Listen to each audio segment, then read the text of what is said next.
Anos 20, década extremamente revolucionária, também conhecida como década do Entre Guerras. Nesse período aí, que vai do período de 1920 a 29, ocorreram inúmeros eventos. Um dos mais impactantes, sobretudo para a arte aqui no Brasil, foi a Semana da Arte Moderna, em 1922. Também nesse contraponto aí teve a quebra, né, da Bolsa em 1929, mas o que ditava todos os trajes, a moda no mundo também nesse período dessa década de 20 era Paris, né? E aí a mulher parisiense expõe esses seus costumes, a modernidade da mulher e a reivindicação dos direitos, né? De igualdade e de direitos básicos, enfim.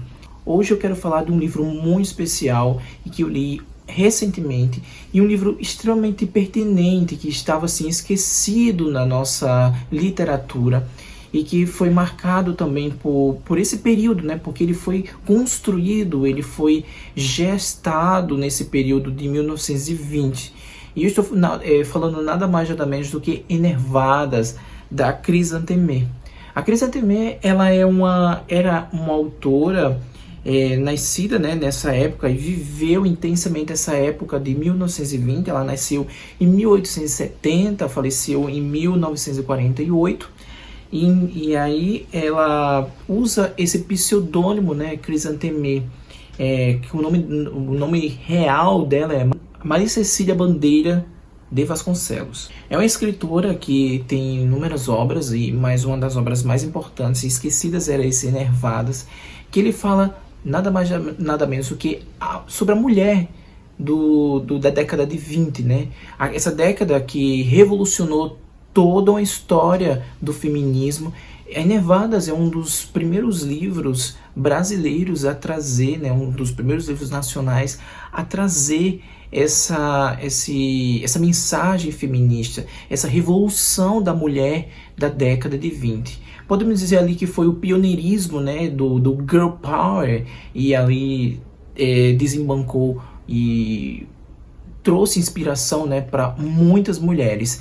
Naquela época também as mulheres eram bastante conhecidas como, tinha as mulheres chamadas melindrosas. Melindrosas, o que seria isso, Christian? Melindrosas era um termo muito conhecido naquela época, que era aquela mulher moderna, né, que usavam vestidos e roupas assim, ali mostrando as pernas, algo com decote, aquele estilo de cabelinho curto Chanel, e ali estava chamando bastante atenção da sociedade, né? Além do mais, naquela época as mulheres estavam se mobilizando, reivindicando seus direitos, a igualdade, enfim.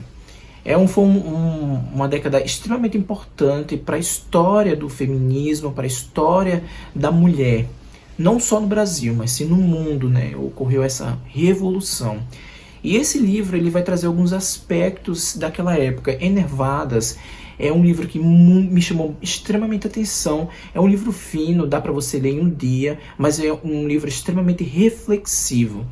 Aqui ele conta a história, né? A Chrysantheme, ela conta a história da Lúcia, né? A Lúcia, a gente logo se depara aqui que é uma mulher ali, seus 30 anos, solteira, divorciada, e já foge ali dos padrões da época, né? Inclusive a própria família dela, algumas tias já olhavam ali meio torto, e a forma como ela se comportava, como ela se vestia, como ela ia para os bailes, né, as danças ali de salão, e bem diferente das outras mais comportadas. Naquela época as mulheres eram treinadas, né, eram educadas, melhor dizendo, para ser a mulher do lar, né?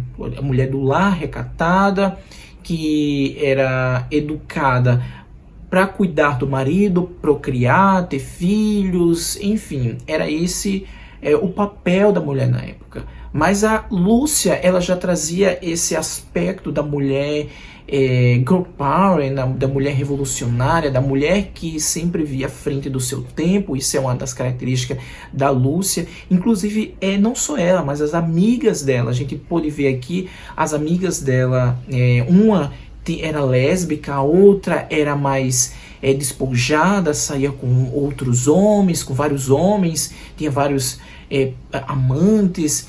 E era algo muito interessante e chocante, né, para aquela época, porque esses aspectos, essas características que eu estou dizendo, ela fugia do normal, né, das coisas ali normais que a mulher, que fugia do papel da mulher, né, naquela época.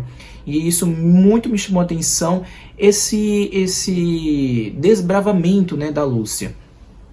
Com isso, a Lúcia tinha seus conflitos, né? Até porque a sociedade queria impor uma coisa, mas ela pensava algo totalmente diferente. E aqui a gente vai se deparar agora com a história, né, da personagem.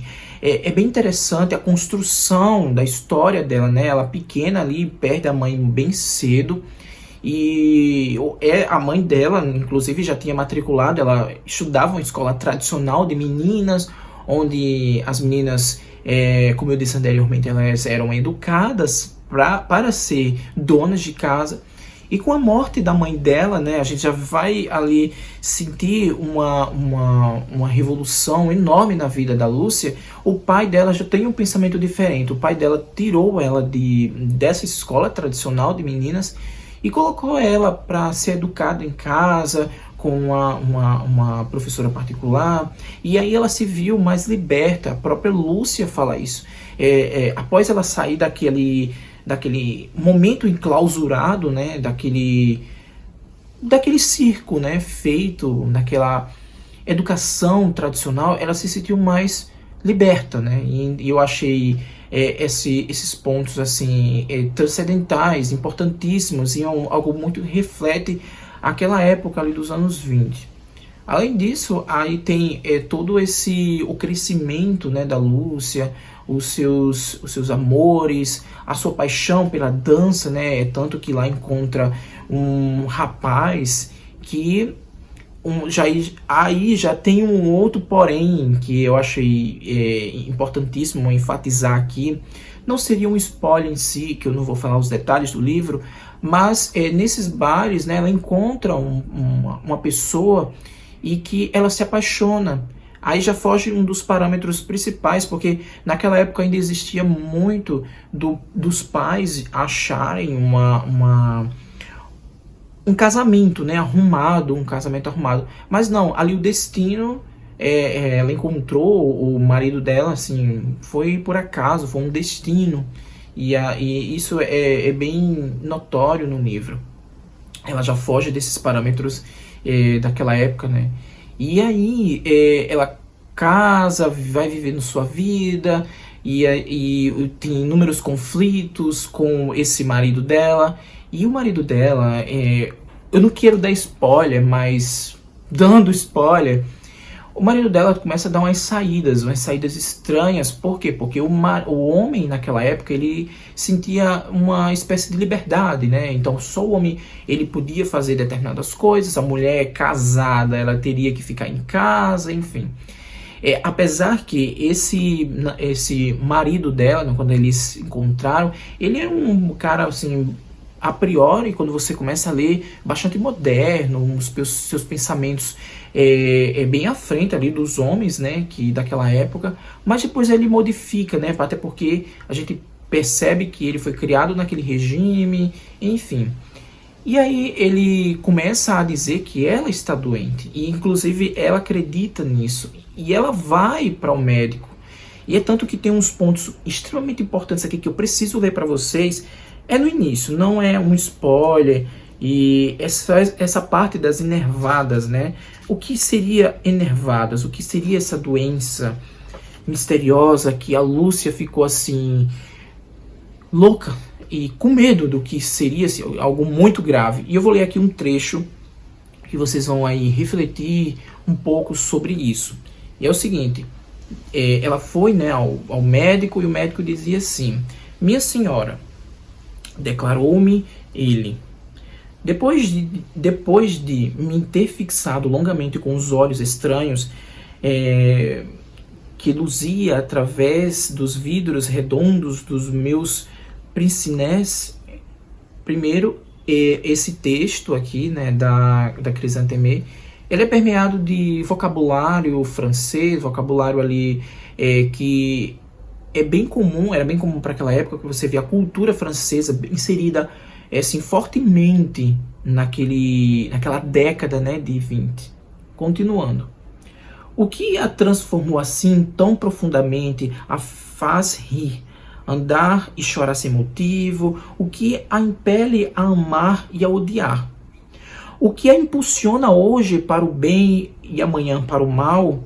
O que a obriga a procurar sempre novas sensações e frequentes emoções? O que a torna, enfim, senhora de uma alma complicada e ansiosa? É que a minha deliciosa cliente é uma enervadas. Para você ver aí os aspectos que ele começa a dizer, a ditar ali para ela, basicamente a vida normal dela, né? Ela quer, uma mulher, ela é muito inquieta, ela quer procurar novas emoções, novos anseios, novas experiências. Nada mais que normal, né? E aí falando, ela pergunta: enervadas, que poderia dizer essa palavra que me soa mal, como uma ameaça da moléstia nova e ainda desconhecida? É tanto que eu pesquisei depois no dicionário, Aurélio, que seria enervadas. Enervadas é basicamente isso: fazer perder a energia, a força, debilitar, enfraquecer, efeminar. Tem essa palavra também. A gente vê o aspecto de chamar a mulher fraca, né? Porque ela queria algo diferente, mas simplesmente ela queria mudanças, ela queria algo, dar uma vida normal, né? E então, continuando aqui, tem outros trechos bem interessantes que complementam essa primeira. E ela fala assim: eu sou então a enervada, e tudo isso que me atormenta dia e noite, esse atropelo de pensamentos, essa ânsia de gozar a vida e de não perder um bom pedacinho dela, de amar exaltadamente, de aborrecer depois do fastidiosamente o que ontem eu adorava, serão os sintomas dessa moléstia que me atacou sem que eu lhe soubesse o nome? Aí ela diz assim, ó, para complementar esse trecho: mas, Deus meu, todas as minhas amigas são então como enervadas.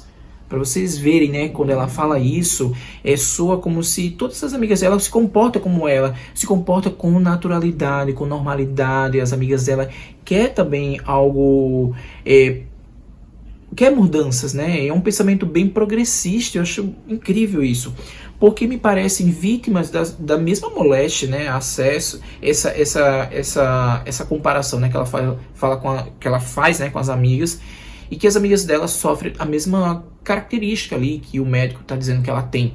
E é muito interessante esse texto, ele vem permeado de frases incríveis sobre isso. E aí, ó, só para concluir isso, o médico diz assim: ser enervada, ele respondendo a ela, né? Ser enervadas, minha formosa doente, é ser o que é, entendeu? Ou seja, é aquilo que ela estava sendo normal. Ela queria novos anseios, novas experiências, ter uma vida diferente. E era aquilo, é ser o que ela é. Aquilo é enervadas. E aí, olha, concluindo aqui, será ser enervadas ter vontade de beijar um médico? Olha aí os sentimentos da Lúcia, né? De um médico moço e bonito, que nos visita na intimidade dos nossos quartos, que nos apalpa, nos ausculta com carinho. Aqui nós confessamos os nossos gostos, os nossos sonhos, os nossos temperamentos.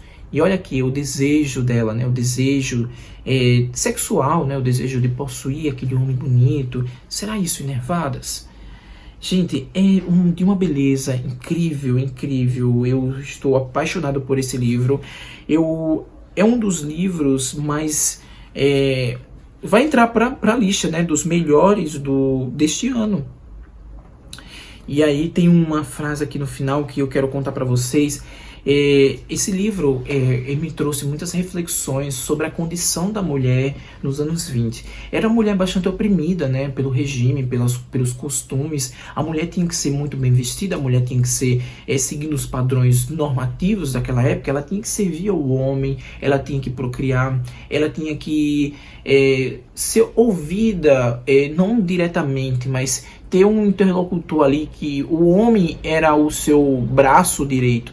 Ela não poderia andar por conta própria, ela sempre teria que ser conduzida ou pelo marido, ou pelo pai, ou pelo irmão. Sempre tinha que ter uma figura masculina ali, o aspecto dos anos 20. E daí ocorreu essa revolução, né?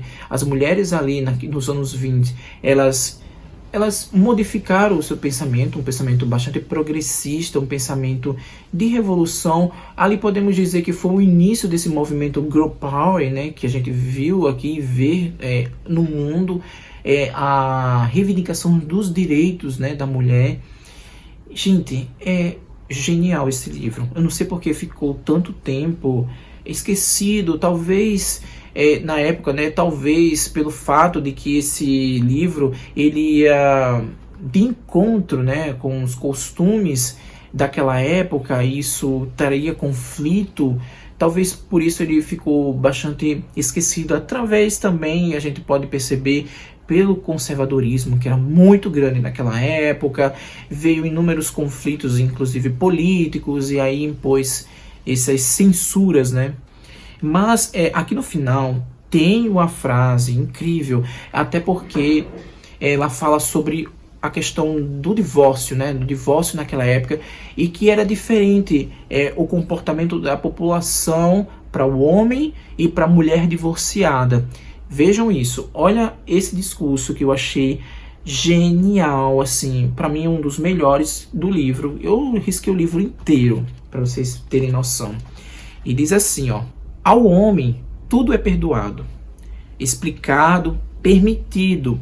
A criatura do sexo feminino, uma vez infeliz na escolha do companheiro, né, do companheiro da existência, ou seja, uma vez que ela escolhe o companheiro e não gosta ou não dá certo, tem diante de si o isolamento, a tristeza, a calúnia, a maldição. A população vê o homem de uma forma diferente, né? Para você ver como ainda tem aquela época era permeada do pensamento machista, patriarcal, enfim, a mulher assim, a mulher divorciada, ela não prestava, ela era culpada, né? Inclusive pelo fim do divórcio, que aqui vocês, quando forem ler, vocês verão que não foi nada disso, foi o contrário, e vocês vão entender um pouco da história. Ainda complementando assim, ou ela se transforma num ser contra a natureza, ou ela será vítima dos que a julgam um ser sem etiqueta, fugindo dos padrões, né, da época. Sem etiqueta, sem virtude e sem direitos. A mulher divorciada não tinha direito nenhum naquela época. Mulher divorciada era a mesma coisa que nada. As nossas leis, aí ela já faz uma crítica aqui das leis do divórcio no Brasil. Muito interessante, inclusive anteriormente ela fala um pouco disso. E aí ela diz, né? As nossas leis esquecem do progresso do mundo e o novo papel da mulher na sociedade e no universo. Papel em que ela se mostrou mais corajosa, mais inteligente e mais útil do que os homens. Gente, que maravilha! Dá para emoldurar, assim, você tirar isso aqui e emoldurar ali. E é um claro discurso da reivindicação dos direitos da mulher, que naquela época eu simplesmente amei demais esse livro. Eu super recomendo Enervadas, é um livro extremamente reflexivo sobre o papel da mulher na sociedade. Aqui você vê um retrato, né, dos anos 20, né, daquela década ali, que foi uma década revolucionária, uma década importante para as mulheres. Porém, você vê aqui a opressão que elas sofriam, né? Sem direitos, estigmatizadas por serem solteira, lésbica, enfim. Genial, genial, eu super recomendo. E é isso. Espero que vocês tenham gostado. Se gostou, dá aquele like. Se não está inscrito no canal, se inscreve. E até a próxima. Um cheiro. Tchau.